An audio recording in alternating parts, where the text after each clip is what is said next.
পর আরো একবার আপনাদের প্রত্যেককে স্বাগত জানাই। এবারে যে খবরটির দিকে নজর রাখবো, জাতীয় সড়ক সংস্কারের দাবিতে ভোটের মুখে আবারও অনির্দিষ্টকালের জন্য জাতীয় সড়ক অবরোধের এলাকাবাসীরা।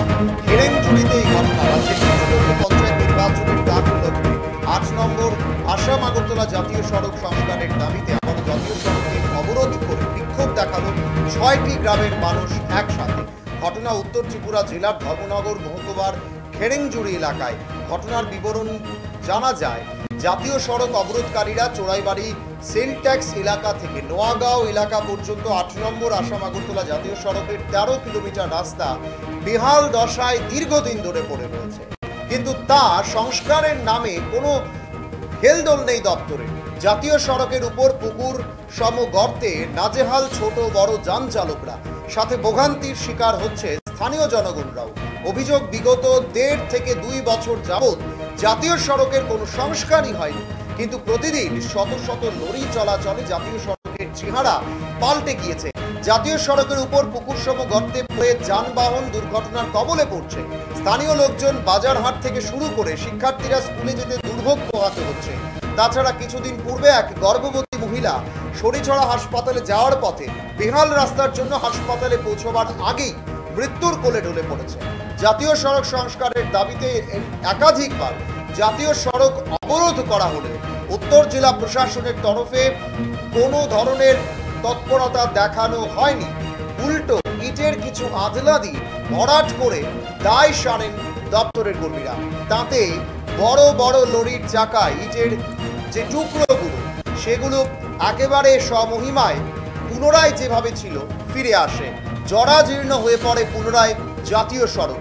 আর অবশেষে সে সমস্ত কিছু দেখার পর ধৈর্যের বাঁধ যখন ভেঙে যায়, এই এলাকার বা এই রাস্তার পার্শ্ববর্তী যে গ্রামগুলো রয়েছে, গ্রামের যারা সাধারণ নাগরিকরা রয়েছে, তারা অবশেষে সেখানে কিন্তু পথ অবরোধে বসে এবং জাতীয় সড়ক অবরোধ করেন এবং তারা দাবি জানান যতক্ষণ পর্যন্ত এই রাস্তা সংস্কারের বিষয়ে কোনো ধরনের সদুত্তর দপ্তর না দেবে ততক্ষণ পর্যন্ত এই পথ অবরোধ জারি থাকবে।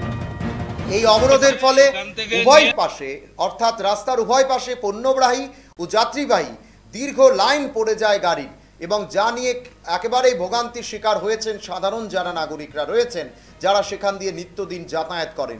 এই ঘটনার পর সেখানে একেবারে বিশাল পরিমাণ পুলিশ বাহিনী পৌঁছয়। পরবর্তী সময় আধিকারিকদের একেবারে আস্থা পেয়ে তারা যখন বলেন যে এই রাস্তা ঠিক করে দেওয়া হবে, তারপরেই কিন্তু অবরোধ তুলে নেওয়া হয়। কি বলছেন এই গ্রামের লোকজন যারা দীর্ঘদিন ধরে দাবি জানিয়েও এই রাস্তার সংস্কার করাতে পারছেন না, তাদের কি বক্তব্য শুনবো আমরা। এখান থেকে নিয়ে নোয়াগাঁও অব্দি রাস্তাটা পুরা খারাপ। 2 কিলোমিটার 1.5 কিলোমিটার পর পর রাস্তাটা খারাপ। যখন ওরা পাবলিক মিলে সব স্ট্রাইক করে, তো এসে কি করে আদলা 2-1 গাড়ি দিয়ে এরপরে রাস্তা যখন ঢালে ওইগুলা ইটের হাদলাগুলা, তখন ওগুলা জল হয়ে যায়। 1-1.5 ঘন্টা পরে আবার যেই গাতা হয়ে যায়। ওই রকম দিয়ে যারা আসে উপর লেভেল থেকে, তারা এসে বলে আমার ঠিক করে দিচ্ছি, কিন্তু কেউ ঠিক করে দেয় নাই। যেইভাবে দেয় ওইভাবে হয়ে যায়, যেইভাবে গাড্ডা থাকে ওইভাবে। হাদলা এত সময় থাকে না, যত সময় পাত্তা দেওয়া হয় না তখন রাস্তা ঠিক হবে না। এখন আপনারা কি চাইছেন? এখন চাইছি ওইটা আমরা লোকাল সবাই মিলে যেতে রাস্তাটা, আমাদের ডিএম, এসডিএম, আমাদের মহোদয়, লোকাল আমাদের এমএলএ সাহেব সবাই মিলে যাতে আমাদের রাস্তা চলাচলের ব্যবস্থা করে দেন, ওইটার জন্য আমরা ওইটাই আহ্বান রাখছি। সড়ক অবরোধের মেইন কারণ দেখেন, দীর্ঘদিন ধরে এই রাস্তা খারাপ। রাস্তা খারাপের কারণে আমরা আগেও একবার এরকম রাস্তা অবরোধ করছিলাম, কিন্তু ওই আদলা সাদলা এরকম কোনো কিছু দিয়া সারিয়া মেরামত করিয়া সারিয়া চারিদিকে সরকারি তরফ থেকে আর কোনো কিছু করে না। তো দেখছি আজকে সব জায়গা থেকে চাঁদপুর, চুরাইবাড়ি, ফুলবাড়ি, হেরেঞ্জুড়ি সব জায়গা থেকে মানুষ আমরা ডাকছি যে যত সময় পর্যন্ত এইটার থেকে কোনো কিছু সমাধানের কোনো রাস্তা দিত না, আমরা রাস্তা অবরোধ আমরা তুলতাম। এটা কোন জায়গা? এটা হলো হেরেঞ্জুড়ি। রাস্তা খারাপ কোন থেকে কোন পর্যন্ত? হেরেঞ্জুড়ি থেকে চুরাইবাড়ি শনিছড়া হসপিটাল অবধি। মানে খারাপের কিরম পর্যায়ে আছে? খারাপের কথা তো মানে আপনারা নিজেরা গেলে পরে দেখতে পারবেন, অবস্থা খুবই খারাপ। সেদিন শুনছি কি একটা ডেলিভারি পেশেন্ট চুরাইবাড়ি থেকে শনিছড়া হসপিটাল যাওয়ার পথে রাস্তার মধ্যে ডেলিভারি পেশেন্ট মারা গেছে। আর 2 দিন আগে গাড়ি একটা এখানে পাল্টি হয়েছে। এর আগে যে আপনারা অবরোধ করছিলেন, প্রশাসনিক তরফ থেকে কেউ আইছিল? আইছিল, আয়া সারিয়া কইছিল যে বানাইয়া দিমু। ওই তো আমরা তো ওই রকম এখনও তো যদি কই রকম তো যাইতে লাগবো, কিন্তু দেখছি যে বানায়া দিমু কইয়া সেরিয়া তারা আদলা সাদলা এগুলো। আপনারা শুনছিলেন গ্রামবাসীদের বক্তব্য।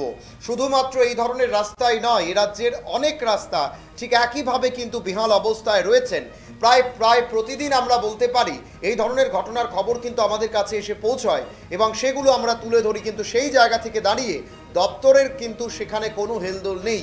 সাধারণ নাগরিকরা যখন হেনস্থা পোহাচ্ছে সেখানে দপ্তর কিন্তু রয়েছে নিশিনিদ্রায়। তা নিয়ে কিন্তু একাধিক জায়গায় বিভিন্ন সময় পথ অবরোধের ঘটনাগুলো সামনে চলে আসে। এখন সময় ছোট্ট একটি বিজ্ঞাপন বিরতির। সঙ্গে